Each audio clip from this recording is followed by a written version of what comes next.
Oke baik, shalom saudara. Siapa yang berkati hari ini lambaikan tangan. Haleluya, amin. Haleluya, haleluya. Kasih tos dulu gini. Kasih tos dulu, kasih tos kanan kirinya. Ya, ya, oke, Tuhan Yesus memberkati. Haleluya. Saya bersyukur kepada Tuhan, kita boleh tetap sehat, kita tetap kuat, untuk kita boleh beribadah kepada Tuhan, memuji, menyembah Tuhan dan mendengarkan firman Tuhan. Saudara, saya bersyukur di awal tahun ini saya berdoa pribadi kepada Tuhan. Tuhan, apa yang Engkau mau bagi GAB Gunung Sion? Lalu saya berdoa, Tuhan, apa yang Engkau mau untuk pengurus-pengurus baru?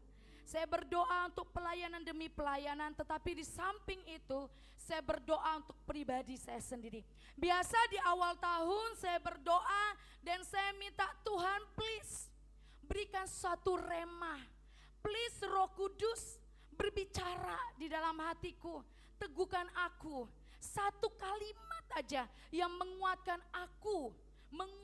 aku di sepanjang tahun ini. Saudara, di tahun-tahun berikut sebelumnya ada beberapa hal yang Tuhan memberikan rema bagi saya dan Roh Kudus bicara di dalam hati saya. Dan tahun ini hanya satu kata yang Tuhan atau Roh Kudus tetapkan itu teguh sekali di dalam hati saya. Dan ketika saya berdoa, saudara, itu benar-benar melekat di dalam hati saya. Satu kata, yaitu Immanuel, saudara. Ketika saya berdoa, saya cuma nangis, saudara. Karena apa? Saya tahu ketika Tuhan berkata atau Roh Kudus memberikan satu kata itu di dalam hati saya dengan sangat kuat, yaitu Immanuel, yang saya tahu berarti ke depan itu tidak akan baik-baik saja, saudara. Saya tahu bukan berarti ketika Immanuel itu diletakkan di dalam hati saya secara pribadi, saudara, saya mengerti bahwa bukan berarti wah enjoy, enak, lancar semuanya, kan Tuhan besertaku, gak ada tantangan, gak ada problem, gak ada didikan santai, enggak, saudara. Tapi ketika itu ada di dalam hati saya, yang saya tahu berarti Tuhan, pribadiku atau hidupku ke depan ini ada banyak didikan, ada banyak proses, ada banyak tantangan. Maka dari itulah, karena Tuhan tahu satu tahun ini kehidupan saya pribadi, makanya Dia menunjukkan pribadinya, Medi, aku Immanuel, aku beserta dengan engkau. Berarti segala tantangan, segala masalah saya gak perlu khawatir, saya harus pegang itu. Dimana di awal tahun, hati saya benar-benar dikuatkan tentang satu kata, yaitu Immanuel. Dan saudara, saya sangat diteguhkan. Saya diteguhkan 2 kali. Yang pertama, minggu lalu WL nyanyi tentang Immanuel, saudara. Saya di situ cuma ngomong, Tuhan terima kasih untuk konfirmasi tentang pujian, tentang lagu refnya Immanuel, saudara. Lalu saudara, yang kedua saya diteguhkan lewat khotbah minggu lalu juga dari Bapak Randy tentang Immanuel. Ada satu kalimat di mana God protection. Saya dapat simpulkan dari khotbah itu ada di beberapa kalimat bahwa in God protection itu berarti yaitu berbicara juga tentang Immanuel. Di mana Tuhan melindungi kita. Kalau Tuhan melindungi kita, pasti Dia menyertai kita. Amin, saudara. Dan ketika saya berdoa, saudara, untuk Tuhan, apa yang harus aku sampaikan lewat kebenaran firman Tuhan. Walaupun kita punya tema setiap bulan, tema demi tema, saudara, tetapi subtema setiap minggunya, setiap pengkhotbah pasti dia harus berkomunikasi kepada Tuhan. Tuhan, apa yang mau Engkau sampaikan di jemaat GAB Gunung Sion, sehingga jelas makanan jemaat, sehingga jelas makanan minuman para domba-domba, saudara. Karena apa? Karena Gembala Agung kita Tuhan Yesus Kristus, Dia yang mengetahui setiap pribadi kita, makanya Dia akan memberikan makanan sesuai dengan apa yang kita butuhkan. Maka dari itu setiap pengkhotbah, setiap kami berdoa, kami berkomunikasi dengan Gembala Agung. Tuhan, apa makanan minuman yang cocok, yang pas untuk domba minggu ini. Dan itu mungkin bisa berbeda untuk di minggu depan. Saudara gak mungkin setiap hari saudara makan tempe, saudara. Setiap hari saudara cuman minum jus, enggak mungkin. Tetapi bervariasi demi bervariasi agar gizi itu bisa seimbang, saudara. Maka dari itu jemaat Tuhan, saya minta setiap firman Tuhan disampaikan, kita boleh juga connect dengan Roh Kudus, amin. Pengkhotbah terbatas, tidak menyampaikan setiap kata demi kata, tetapi kuasa Roh Kudus tidak pernah terbatas, yang memberikan pengertian demi pengertian atas kehidupan kita. Lalu ketika saya berdoa, Tuhan apa yang harus aku sampaikan? Ya, saya harus sampaikan tentang Immanuel, saudara. Tentang Immanuel atau God with us. Saudara, Immanuel walaupun itu tertulis di Matius, saudara, dan konteksnya tentang kelahiran Yesus, tetapi itu tidak hanya berbicara pada saat Natal saja. Tetapi Immanuel itu berbicara setiap hari kehidupan kita. Kenapa? Gak mungkin kita bisa menjalani aktivitas kita tanpa Tuhan menyertai kita. Gak mungkin kita menghadapi setiap pergumulan hidup kita tanpa Immanuel, tanpa Tuhan menyertai kehidupan kita, saudara. Immanuel, kita tahu artinya bahwa Tuhan menyertai kita. Dan itu pun tertulis di dalam Alkitab, saudara. Tapi sampai detik ini, apakah engkau dan saya mengikut sertakan Yesus Kristus di dalam setiap langkah hidup kita, di dalam setiap keputusan rumah tangga kita, setiap keputusan pelayanan kita, setiap keputusan tantangan demi tantangan kita.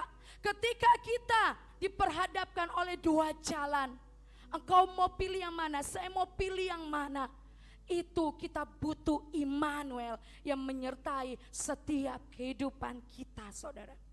Immanuel itu tertulis juga di bagian perjanjian lama dan perjanjian baru, saudara.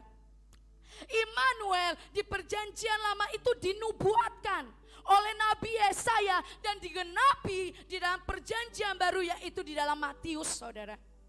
Berarti ini sangat penting bahwa Allah tidak semata hanya kasih tahu aku menyertaimu, aku Immanuel, enggak, saudara. Tetapi kita akan lihat mengapa sampai dia dikatakan Immanuel. Mengapa sampai ada sebuah penggenapan di perjanjian lama menjadi perjanjian baru atau digenapi di perjanjian baru tentang Immanuel. Saya sudah sering katakan di dalam Alkitab, kalau ada satu kata yang diulangi lebih dari satu kali, lebih dari dua kali, berarti itu sangat penting untuk kita cermati dan kita pelajari, saudara. Immanuel, saudara, Immanuel ini sudah dinubuatkan oleh Nabi Yesaya sejak 700 tahun lebih, saudara. Sebelum kelahiran Tuhan Yesus Kristus. Kita tahu bahwa Immanuel itu ya Yesus itu sendiri. Yesaya juga berkata bahwa Immanuel yaitu juru selamat itu sendiri. Di Yesaya perjanjian lama juga berbicara bahwa Immanuel itu dikatakan, coba kita buka dulu. Di Yesaya 7 ayat 14 dia kita buka dulu ya.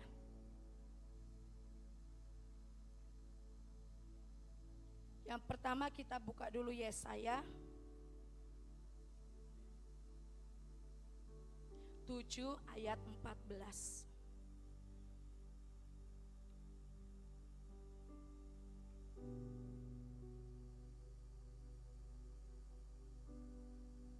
Satu, dua, tiga. Sebab itu Tuhan sendirilah yang akan memberikan kepadamu suatu pertanda.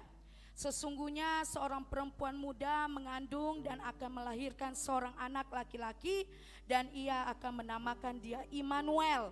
Immanuel itu seperti apa pribadinya, saudara? Yesaya 9 ayat 5.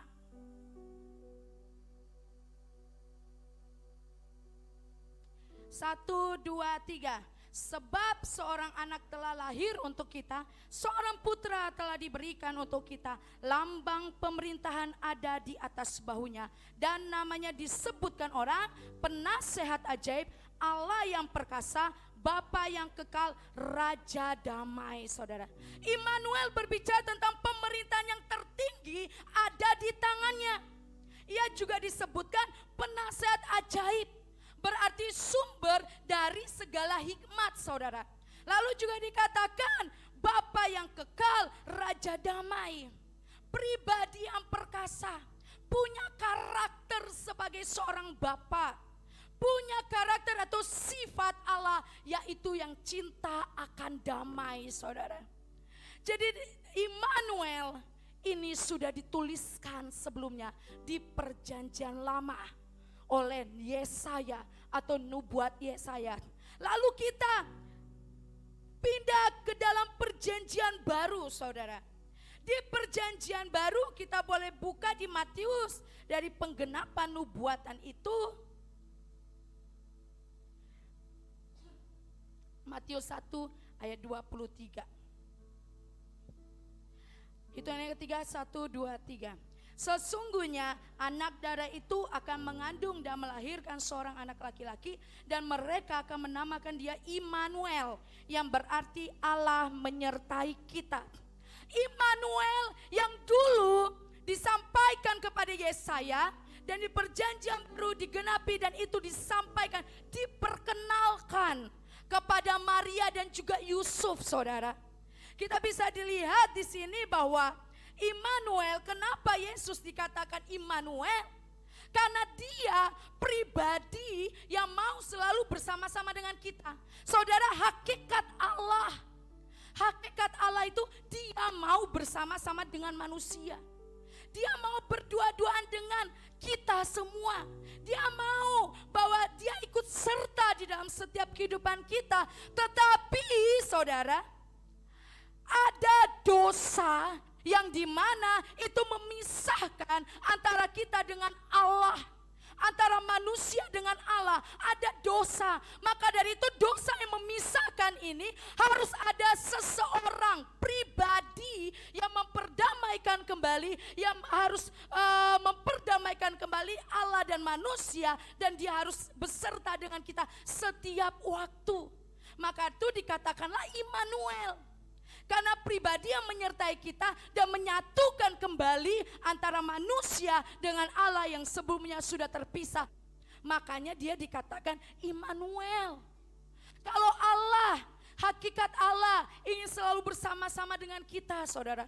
Masa kita gak mau sih bersama-sama terus dengan Allah, melibatkan Allah, mengikut sertakan Allah. Setiap keputusan kita ambil sendiri. Kita gak perlu lagi sekarang doa. Kita gak perlu lagi tanya Roh Kudus. Kita gak perlu lagi berjalan bersama Tuhan. Kita gak perlu lagi baca firman Tuhan sebagai pelita bagi kehidupan kita. Kita gak perlu itu semua, saudara. Percuma kita baca atau kita tahu itu Immanuel tanpa kita mengikut sertakan Dia Yesus Kristus di dalam setiap kehidupan kita, saudara. Lalu next selanjutnya, saudara, saya coba memahami pengertian Immanuel di dalam firman Tuhan. Ternyata itu memiliki dua arti dan gak sebatas bahwa Tuhan menyertai kita, saudara.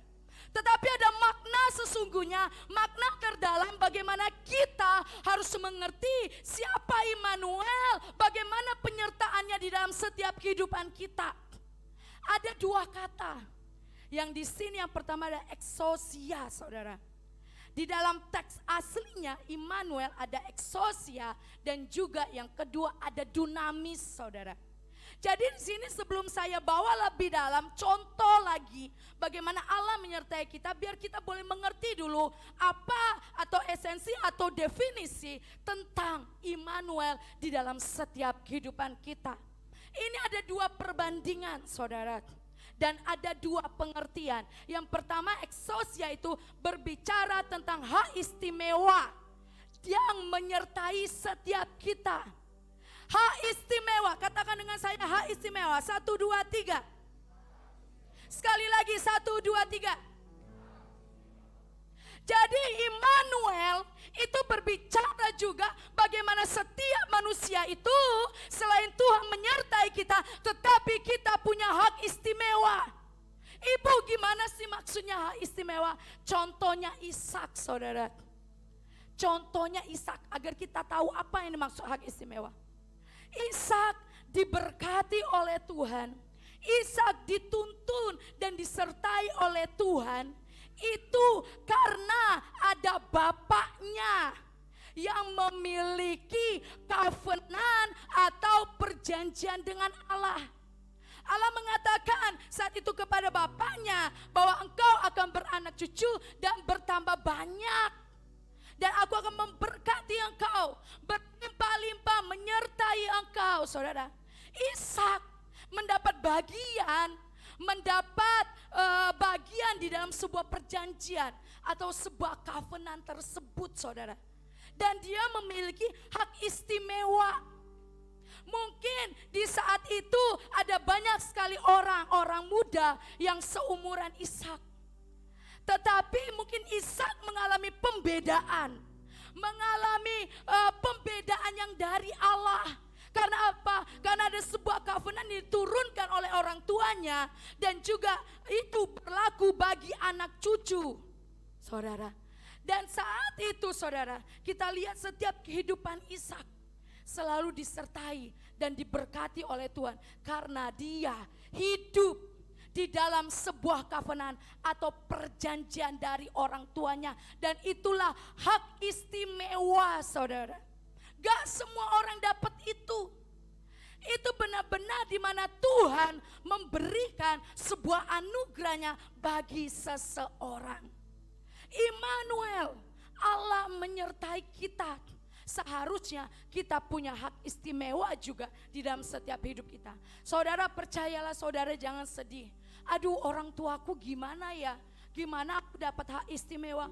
Aduh, enak banget Ishak ya. Aduh, gimana aku dapat atau enggak? Saudara, percayalah. Saya dan saudara, kita sudah dapat yang namanya hak istimewa. Amin. Kenapa saya katakan, saudara? Karena Yesus Kristus telah lahir ke dunia. Dia sudah melakukan penebusan dosa. Dia sudah melakukan penebusan dosa. Dia mati di atas kayu salib. Dan kita dijadikan anak-anak Allah. Ingat, saudara, Yesus katakan, bukan engkau yang memilih aku, tetapi aku yang memilih engkau.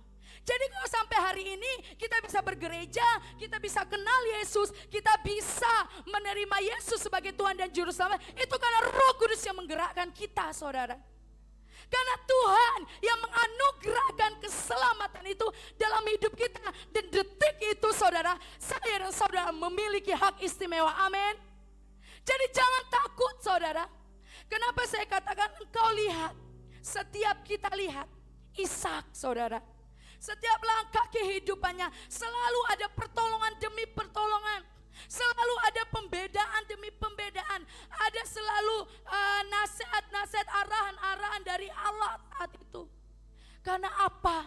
Karena dia memiliki hak istimewa. Mata Tuhan tertuju kepada orang-orang yang Tuhan anggap dia istimewa. Dan itu tidak hanya berlaku bagi Ishak, itu berlaku bagi jemaat GAB Gunung Sion. Amin. Mata Tuhan tertuju kepada kita. Karena apa? Karena kita menerima Yesus Kristus sebagai Tuhan dan Juru Selamat. Dan saya mau katakan, jangan sia-siakan hak istimewa kita. Amin. Jangan pernah sia-siakan, saudara. Tetapi bagaimana kita mengambil hak istimewa itu dan kita jaga sampai nama Tuhan dipermuliakan. Dan dikatakan, eksosia kita terima saat kita percaya Yesus Kristus adalah Tuhan dan Juru Selamat. Seperti yang saya jelaskan tadi, saudara, bahwa hak istimewa itu kita terima. Dan saya mau ingatkan kepada kita, saudara, jangan pernah lupa kalau kita memiliki hak istimewa. Maka dari itu ketika kita menghadapi tantangan, ketika kita menghadapi segala cobaan, ketika kita menghadapi segala proses dan tantangan, ingat kita punya hak istimewa. Amin. Tidak mungkin Tuhan membiarkan kita, tidak mungkin Tuhan melepaskan kita dan membuat kita jatuh tergeletak. Firman Tuhan berkata, orang benar tidak akan jatuh tergeletak. Orang benar tidak akan meminta-minta. Anak cucunya tidak akan meminta-minta, saudara. Maka itu biarlah Immanuel itu selalu kita ikut sertakan dalam hidup kita. Karena kita memiliki hak istimewa. Ingat saudara, sadar jangan kita dipermainkan oleh iblis. Kerjaan iblis mengintimidasi. Enggak mungkin engkau bisa menerobos. Dikatakan di awal tahun jemaat Gunung Sion kita akan melewati gunung kemuliaan. Gak mungkin siapa kamu. Lihatlah finansialmu. Lihatlah engkau gak punya talenta. Lihat engkau itu berdosa. Jatuh bangun dalam dosa. Saudara, iblis seperti singa yang mengaum-ngaum. 24 jam dia mengelilingi setiap kita. Mencari kelemahan demi kelemahan, saudara. Tetapi kita harus bangkit. Kita harus menjadi penerobos. Di mana kita tahu tidak. Aku tidak terkalahkan oleh apapun. Karena aku memiliki hak istimewa yang dari Allah. Yang dari Tuhan. Sehingga kita gak bisa dikalahkan oleh apapun. Situasi dan kondisi yang mengganggu hidup kita, saudara, kita gak pernah tergoyahkan. Kita tetap berada di dalam hadirat Tuhan. Kita tetap memuliakan Tuhan. Kita tetap memberikan aktivitas kita, kerohanian kita, disiplin rohani kita tetap di dalam Tuhan. Kita gak jatuh lagi di dalam dosa. Kita gak up and down lagi. Kita gak mut-mutan lagi sama Tuhan.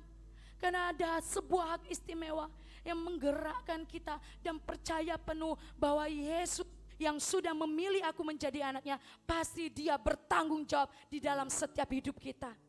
Jangan pernah takut, saudara. Ayo katakan kanan kiri, jangan takut. Jangan takut, semangat, semangat, semangat. Bilang, ya, semangat, masih awal tahun, masih Januari, saudara. Harus semangat. Kalau dari Januari kita lemah, bagaimana kita menghadapi bulan-bulan berikutnya, saudara? Itu pasti akan sangat lemah dan kita nggak akan bisa bertahan di dalam janji-janji Tuhan. Tetapi hari ini saya percaya lewat kebenaran firman Tuhan ini, setiap kita sadar bahwa kita memiliki hak istimewa, amin. Sehingga kita tidak pernah terkalahkan oleh segala tipu muslihat iblis, bahkan dari pikiran kita sendiri. Mungkin bukan dari iblis, tapi diri kita sendiri. Aku bisa gak ya? Itulah iblis ini, ganggu-ganggu aku terus. Mungkin iblis ngomong, siapa yang ganggu kau? Kita sendiri kadang-kadang, saudara. Dari dalam, dari luar, kita harus semangat. Ingat, Tuhan kita adalah master of breakthrough. Maka kita menjadi breakthrough, saudara. Penerobos. Tidak ada yang bisa menghalangi kita. Ingat, Tuhan, proteksi, perlindungan Tuhan ada di dalam setiap kehidupan kita. Amin, saudara. Lalu pengertian yang kedua, kita lihat dunamis. Dunamis berbicara tentang kuasa atau power. Katakan dengan saya sama-sama, kuasa atau power. 1, 2, 3. Sekali lagi. Sekali lagi. Ya, itu kata-katanya udah power, udah kuasa, saudara. Jangan saudara, kuasa atau power. Tapi kuasa atau power, ya. Ada sebuah kuasa atau power. Dikatakan di situ dunamis yang kita terima jika sudah mengalami pertumbuhan rohani. Atau contohnya kita lihat di situ, di kalimat sebelumnya adalah Paulus, saudara. Saudara tahu dunamis itu dari kata dinamit. Dinamit itu ketika dia melepaskan tenaganya yang besar, maka dampaknya itu terjadi sebuah perubahan di sekitarnya. Ketika dinamit itu dilepaskan, diluncurkan, ada sebuah gerakan, ada sebuah gelombang, ada sebuah getaran, ada sebuah power, ada sebuah perubahan di sekitarnya, saudara. Dan kita lihat dunamis atau Immanuel berarti juga dunamis. Kita lihat dalam pribadi Paulus. Ketika Paulus menerima Yesus Kristus sebagai Tuhan dan Juru Selamatnya. Ketika dia terima Yesus, ketika dia terima pribadi Immanuel itu di dalam kehidupannya, kita lihat tidak ada yang bisa menghentikan langkah Paulus untuk melayani Tuhan. Amin. Itu tidak hanya berlaku bagi Paulus, saudara. Itu juga berlaku bagi setiap kehidupan kita. Ada kuasa, ada power. Immanuel adalah pribadi Allah itu sendiri. Dan Allah itu sendiri adalah kuasa itu sendiri. Kalau kita bawa masuk dalam hidup kita, artinya kita ikut sertakan dia di dalam hidup kita, saudara. Pasti ada kuasa yang mengalir dalam hidup kita. 12 murid Yesus menerima kuasa dan power yang dari Tuhan. Karena dia mengikut sertakan Immanuel di dalam setiap kehidupan mereka. Kita lihat contohnya juga di Kisah Para Rasul. Di Pentakosta, yang judul perikopnya Pentakosta. Bagaimana di situ ada gerakan dinamit, saudara. Ada dinamis di situ. Bagaimana ketika mereka menyertakan hidup mereka bersama-sama dengan Immanuel, yaitu Yesus itu sendiri, ada sebuah kegerakan rohani yang besar. Amin. Saudara, kalau kita mengikut sertakan Immanuel dalam rumah tangga kita, saudara percayalah di situ ada perubahan. Di situ ada gerakan yang dari Allah. Di situ ada power yang dari Allah. Sehingga saudara, kalau engkau sepakat di dalam rumah tanggamu, dinamit itu akan meluncur dengan kuat dan membawa sebuah perubahan. Perubahan finansial, perubahan hidupmu, pengenalan akan Tuhan, perubahan cara pandangmu, perubahan dalam apapun, saudara. Ingat, Tuhan tidak pernah menjanjikan kita tidak merasakan hal-hal yang indah. Atau Tuhan gak pernah bilang, sengsaralah engkau,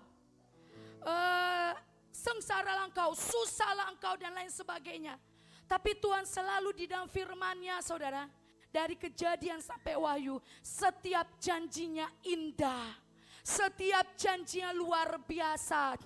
Tapi ingat, setiap pelangi harus ada hujan, saudara. Ada sebuah janji yang indah dari Tuhan. Tapi ingat, semuanya kita jalani juga tidak dalam kemudahan demi kemudahan. Ada didikan, ada proses. Karena semuanya itu kita dapati harus dengan hati yang murni, hati yang sungguh-sungguh, dan hati yang berkenan pada Tuhan. Gak ada yang instan. Semuanya proses by proses, saudara. Saudara, kita lihat Paulus karakternya seperti apa. Walaupun dia dipenjara, walaupun dia disiksa, walaupun dia dianiaya, walaupun hal yang tidak enak yang dia alami, saudara, dia tetap pegang Immanuel itu. Dan kita lihat kemenangan dia dapati, saudara. Penyertaan demi penyertaan, pembelaan demi pembelaan, pertolongan demi pertolongan, saudara. Dan kita lihat ada pengaruh yang besar di dalam setiap kehidupan Paulus. Maka dari itu saya rindu jemaat GAB Gunung Sion, saudara. Selain kita punya hak istimewa, kita juga punya dunamis. Bagaimana setiap kita menjadi berkat dimanapun kita berada, amin. Berarti Allah Immanuel ini, saudara, tidak hanya antara kita dengan Allah yang memiliki hak istimewa, tetapi juga antara kita dengan sesama. Bagaimana kita membawa sebuah perubahan, bagaimana kita menghadapi situasi dan kondisi dan kita tetap jadi berkat, saudara. Karena kita tahu Allah Immanuel yang selalu menyertai kita. Kalau Immanuel ada dalam kehidupan kita dan kita nggak bisa jadi berkat, saudara, perlu dipertanyakan yang menyertai kita Immanuel atau roh-roh lain, saudara. Kalau kita jadi berkat dimanapun kita berada, lewat perkataan, lewat perbuatan, lewat tingkah laku kita, baik di rumah tangga, di keluarga, di tetangga, di lingkungan, di luar, saudara. Kalau sampai kita nggak jadi berkat, siapa yang menyertai kita, saudara? Karena kalau Allah Immanuel yang menyertai kita, kita itu dunamis. Kita seperti Paulus, ada power yang bisa kita keluarkan, saudara. Power damai sejahtera, power sukacita, power kesetiaan, saudara. Tidak hanya berbicara tentang di mana kita melakukan mujizat di mana-mana, kita melakukan pengusiran setan di mana-mana. Gak hanya itu, saudara. jauh lebih penting dari itu adalah di mana kita bisa menunjukkan kesetiaan bagi sesama, kebaikan bagi sesama, damai sejahtera, sukacita sesama. Buah-buah roh itulah saudara yang harus kita jadikan dinamit di luar sana. Karena kita tahu yang menyertai kita adalah Immanuel, bukan roh-roh lain saudara. Jadi mari saya dan saudara pun kita sama-sama koreksi. Tahun lalu yang menyertai kita siapa? Kalau kita masih menjadi pribadi yang belum berubah, siapa yang menyertai kita? Saudara, kalau seseorang seperti Paulus mengikut sertakan Immanuel dalam hidupnya, ada perubahan yang nyata dan jelas. Kalau perubahan yang baik, pasti roh yang baik juga mengikuti dia saudara. Maka dari itu setiap kita tidak hanya hak istimewa, tetapi kita juga punya power dan kuasa yang menyertai setiap kita. Karena dia adalah Immanuel. Amin saudara. Katakan dengan saya eksosia dan dunamis. 1, 2, 3. Sekali lagi 1, 2, 3. Saya harap kita semua dapat mengerti dan memahaminya. Bagaimana Immanuel itu memiliki dua pengertian yang penting.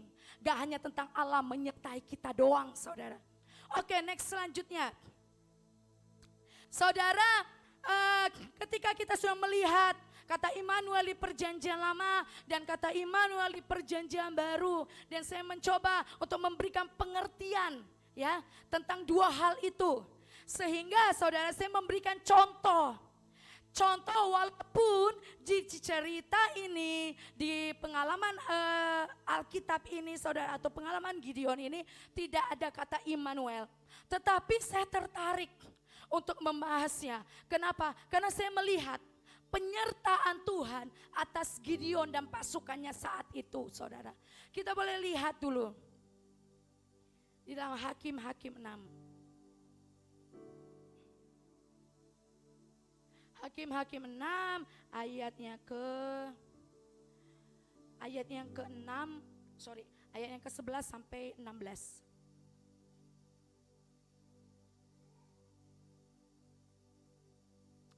Hakim-Hakim 6 ayat yang 11 sampai 16 saudara. Saya akan baca dulu ya ayat yang pertama. Gideon diangkat menjadi hakim. Tetapi orang Israel melakukan apa yang jahat di mata Tuhan. Sebab itu Tuhan menyerahkan mereka ke dalam tangan orang Midian 7 tahun lamanya. Lalu dikatakan selama itu orang Midian berkuasa atas orang Israel saudara. Jadi saat itu orang-orang Midian itu istilahnya menindas bangsa Israel. Bangsa Israel butuh pemimpin. Butuh pertolongan, butuh diarahkan. Maka diangkatlah seorang hakim yang bernama Gideon saudara. Coba kita lihat ayat yang ke-11 ya. Kemudian datanglah malaikat Tuhan dan duduk di bawah pohon terbantang di Ofra, kepunyaan Yoas orang Ebenezer itu. Sedang Gideon anaknya mengirik gandum dalam tempat pemerasan anggur agar tersembunyi bagi orang Midian. Malaikat Tuhan menampakkan diri kepadanya dan berfirman kepadanya demikian. Tuhan menyertai engkau, ya pahlawan yang gagah berani. Jawab Gideon kepadanya, Tuanku, jika Tuhan menyertai kami, mengapa semuanya ini menimpa kami? Di manakah segala perbuatan-perbuatannya yang ajaib yang diceritakan oleh nenek moyang kami kepada kami? Ketika mereka berkata, bukankah Tuhan telah menuntun kita keluar dari Mesir? Tetapi sekarang Tuhan membuang kami dan menyerahkan kami ke dalam cengkeraman orang Midian.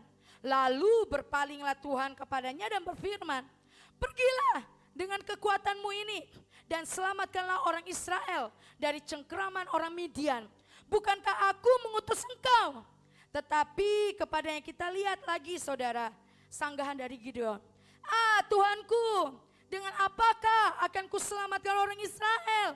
Ketahuilah kaumku adalah yang paling kecil di antara suku Manase. Dan aku pun seorang yang paling muda di antara kaum keluargaku. Berfirmanlah Tuhan kepadanya. Kita baca sama-sama saudara. 1, 2, 3. Tetapi akulah yang menyertai engkau. Sebab itu engkau akan memukul kalah orang Midian itu sampai habis. Amin saudara. Kita lihat saudara, tahun ini untuk Gunung Sion temanya ada breakthrough penerobos. Ya, Gideon adalah satu pribadi yang dapat menerobos di dalam kelemahannya. Dia punya kelemahan, dia kata, oh Tuhan aku ini masih muda. Kaumku ini adalah kaum yang kecil. Mungkin dia melihat dirinya gak bisa apa-apa. Tetapi ketika Tuhan kata, aku menyertaimu. Aku menyertaimu. Di dalam pembacaan kita ada 2 kali. Aku menyertaimu. Ketika Gideon katakan, aku akan berjalan bersama dengan engkau. Dan kita lihat terobosan demi terobosan Gideon boleh lakukan bersama dengan Tuhan. Amin. Saudara ingat, ini tidak hanya berlaku bagi Ishak, Paulus dan Gideon. Itu juga berlaku bagi jemaat GAB Gunung Sion. Karena Allah kita Allah yang sama, yaitu Tuhan Yesus Kristus. Amin. Terobos setiap kemustahilan saudara. Terobos setiap kelemahan. Saudara mungkin menilai diri saudara gak ada apa-apanya. Tetapi saya mau katakan, engkau dan saya spesial di hadapan Tuhan. Makanya dia memilih kita untuk menjadi hamba-hambanya. Untuk bergerak di dalam pelayanan. Untuk bergerak di dalam ladangnya Tuhan. Kita lihat Gideon. Di dalam pembacaan ayat 11 sampai 16 saya mendapatkan poin-poin penting saudara. Sebagai hal atau poin yang penting untuk kita dapat ingat. Dan dapat kita renungkan dan aplikasikan dalam setiap kehidupan kita. Next selanjutnya. Poin penting Immanuel. Berdasarkan atau di dalam Hakim-Hakim 6 ayat 11 sampai ayat yang ke-16. Kita baca dulu yang pertama. 1, 2, 3. Penyertaan Allah tidak membuat segala yang menjadi mudah. Tetapi menjadi indah saudara. Mungkin gak mudah bagi kita. Tapi percayalah kalau Immanuel Allah yang menyertai kita. Ujungnya adalah keindahan yang dari Tuhan. Karena dia adalah Allah yang tidak pernah bisa mengingkari janjinya saudara.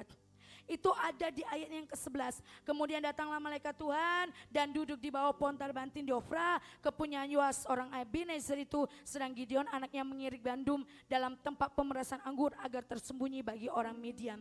Saudara mungkin kita berpikir Tuhan ini gak gampang.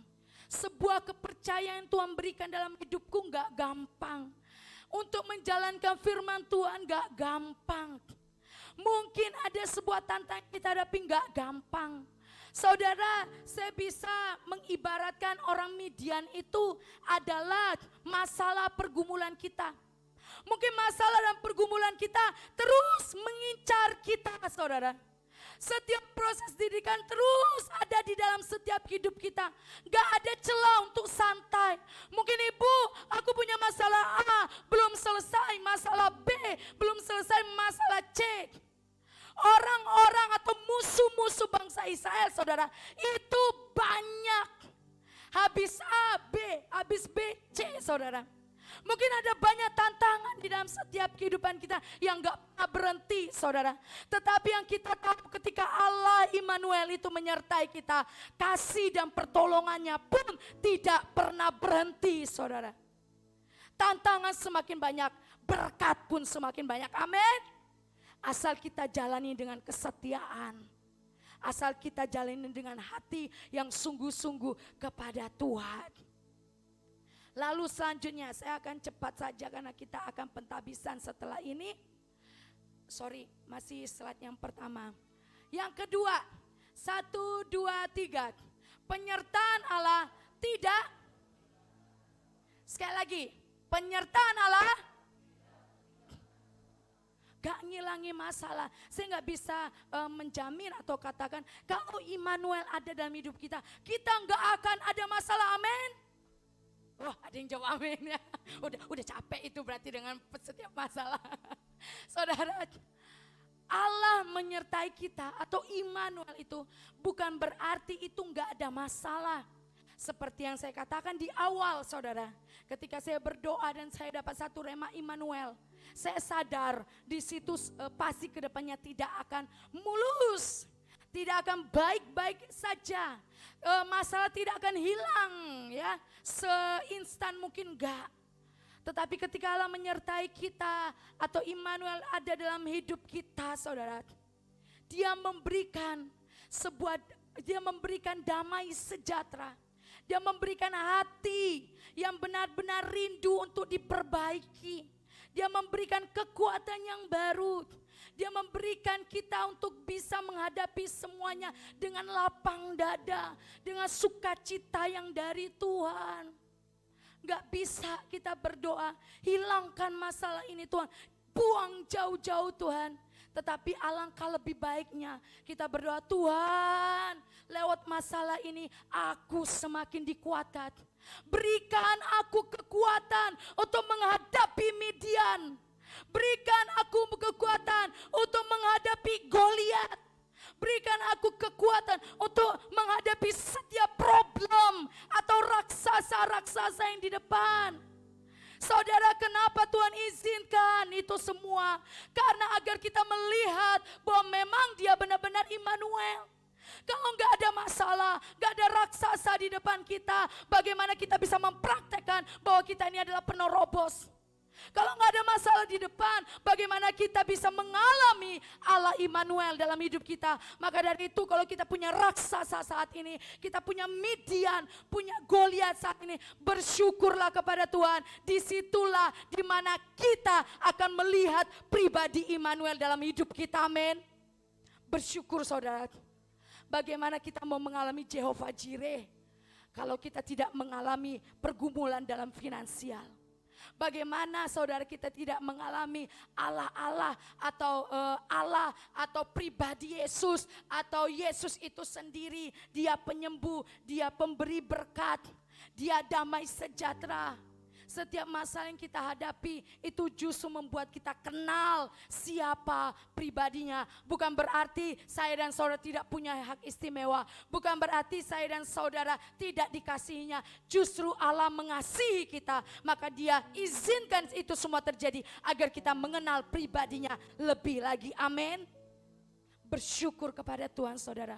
Kalau saat ini, akhir-akhir ini kau sedang diperhadapkan dengan segala tantangan.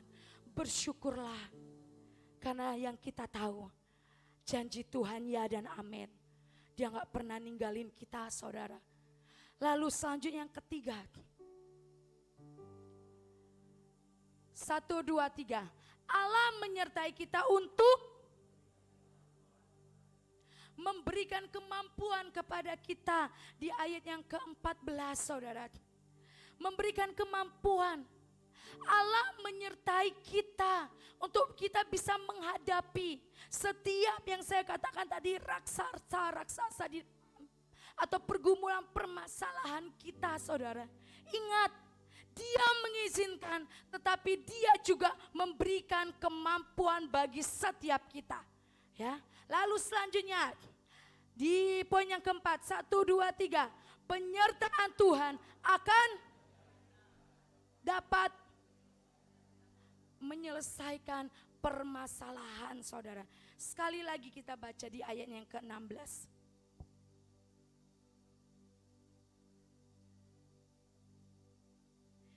Kita baca sama-sama, 1, 2, 3. Berfirmanlah Tuhan kepadanya, tetapi akulah yang menyertai engkau, sebab itu engkau akan memukul kala orang Midian itu sampai habis. Saudara, ketika Allah atau Tuhan menyampaikan ini kepada Gideon, apakah itu sudah terjadi saudara? Di dalam peristiwa atau situasi dan kondisi sudah terjadi? Belum. Dia bahkan belum menghadapi orang Midian. Tetapi Tuhan menjamin bahwa Dia bisa memukul kalah. Saudara, ini perkara yang gak gampang loh. Ini perkara yang gak gampang dihadapi Gideon. Bisa aja saudara, kita mungkin kalau kita jadi Gideon kita bertanya-tanya, benar gak sih Tuhan ini belum terjadi? Belum ada peperangan, aku belum menghadapi, masa engkau bisa menjamin? Tapi saya percaya jaminan Tuhan itu pasti saudara. Setiap hidup kita saudara, ada jaminan yang dari Tuhan. Maka dari itu jangan pernah takut. Jaminan Tuhan apa? Baca firman Tuhan saudara. Ada banyak jaminan Tuhan di dalam setiap kehidupan kita. Di dalam firman-Nya. Di dalam Alkitab. Gak harus kita dengar dulu suara Tuhan. Gak harus kita berdoa dulu. Oke, itu gak apa-apa. Tapi lebih dari itu, sesimpel itu saudara, baca aja firman Tuhan. Disitulah jaminan Tuhan. Tanpa kita harus bilang, aku gak peka dengar suara Tuhan. Aku gak bisa dengar. Sudah, jangan pikirkan itu saudara. Jangan pikirkan itu dahulu. Tapi baca firman Tuhan. Kalau firman Tuhan gak kita baca, bagaimana kita bisa mendengar secara audible saudara. Yang benar-benar kita bisa baca, yang benar-benar kita lihat aja kita gak mau dengar. Padahal disitulah kata Tuhan atau pesan Tuhan yang sesungguhnya. Itu yang di dalam Alkitab saudara. Di dalam firman Tuhan. Dari Kejadian sampai Wahyu. Saya rindu sekali saudara. Tahun ini jemaat Tuhan semakin antusias membaca janji-janji Tuhan, membaca kebenaran firman Tuhan, membaca Alkitab agar ada jaminan itu dalam hidup kita. Amin. Kita gak bisa kuat kalau kita gak bisa pegang jaminan dari Tuhan. Kita gak akan pernah bisa kuat kalau kita tanpa melibatkan Roh Kudus. Kita gak bisa kuat kalau kita tidak mengenali Yesus. Bagaimana kita mengenali Yesus? Kalau kita baca firman Tuhan kita gak suka dan bolong-bolong saudara. Pastikan hidup saudara cinta firman Tuhan, cinta Alkitab, cinta surat yang dari Tuhan. Sehingga kita boleh pegang jaminan dari Tuhan. Kalau kita gak kuat menghadapi masalah saudara, kita pertanyakan apakah kita sudah pegang kuat jaminan yang dari Tuhan. Kalau kita gak kuat, kita gak mampu, berarti kita sudah jarang baca firman. Jarang bersekutu dengan Tuhan. Karena apa? Kalau kita semakin baca firman, sering bersekutu dengan Tuhan, saya percaya ada kekuatan yang baru. Dan kita sadar dan kita ingat bahwa ada jaminan Tuhan. Tanpa persekutuan dengan Tuhan, kita gak akan mungkin bisa melihat Immanuel dalam hidup kita. Gak akan mungkin bisa menghadapi masalah-masalah di depan saudara. Masih panjang untuk tahun ini 2022. Saya rindu tidak hanya saya yang diberikan Rema Immanuel, tapi setiap jemaat Gunung Sion. Kalau kita mau menerobos dan menanjak, menaiki gunung kemuliaan itu, ingatlah bahwa ada Allah Immanuel. Bahwa ada Tuhan Yesus Kristus yang menyertai setiap kehidupan kita. Saya nggak akan ceritakan panjang lebar tentang Gideon saudara. Saudara baca sendiri di rumah tentang peristiwanya. Tetapi yang saya lihat di situ ada 4 poin tadi yang saya bisa pelajari dan saya bisa share bagi jemaat semua. Bagaimana Allah memberikan kemampuan bagi kita. Bagaimana Allah juga menjamin kehidupan kita. Bagaimana Allah katakan mungkin masalah itu tetap ada. Tetapi aku Yesus Kristus yang akan membimbing dan menyertai setiap engkau menghadapi masalah demi masalah. Saudara, mari kita bersyukur kepada Tuhan. Bahwa sampai hari ini kita ada. Itu karena Allah menyertai kita. Itu karena Immanuel yang ada di dalam setiap kehidupan kita. Next, selanjutnya. Kita baca sama-sama yang paling atas. Ya. Dengan penuh keteguhan, dengan penuh semangat. 1, 2, 3. Banyak hal atau pihak yang dapat kita sandarkan. Namun tidak ada yang memiliki jaminan sekuat penyertaan Yesus Kristus yang telah membuktikan kasih-Nya bagi kita. Dialah Immanuel. Kita baca ayat Ibrani sampai selesai. 1, 2, 3. Ibrani 13 ayat 5. Aku sekali-sekali tidak akan membiarkan engkau.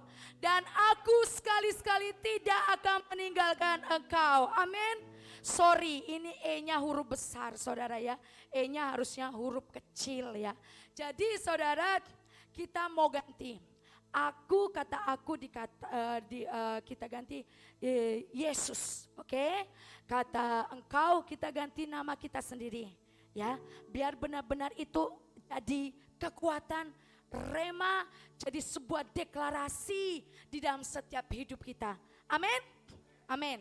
1, 2, 3. Yesus sekali-sekali tidak akan membiarkan Medi.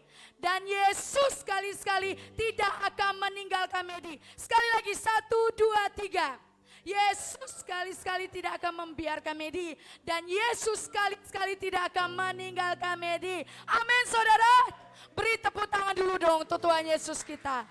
Percaya sampai akhir tahun ini, bahkan sampai Maranatha, Immanuel memberikan hak istimewa bagi kita. Immanuel memberikan kuasa dan power bagi kita semua. Dan Immanuel yang menuntun kita menghadapi Midian, raksasa-raksasa di depan. Amin saudara. Mari tundukkan kepala dan kita mau datang kepada Tuhan.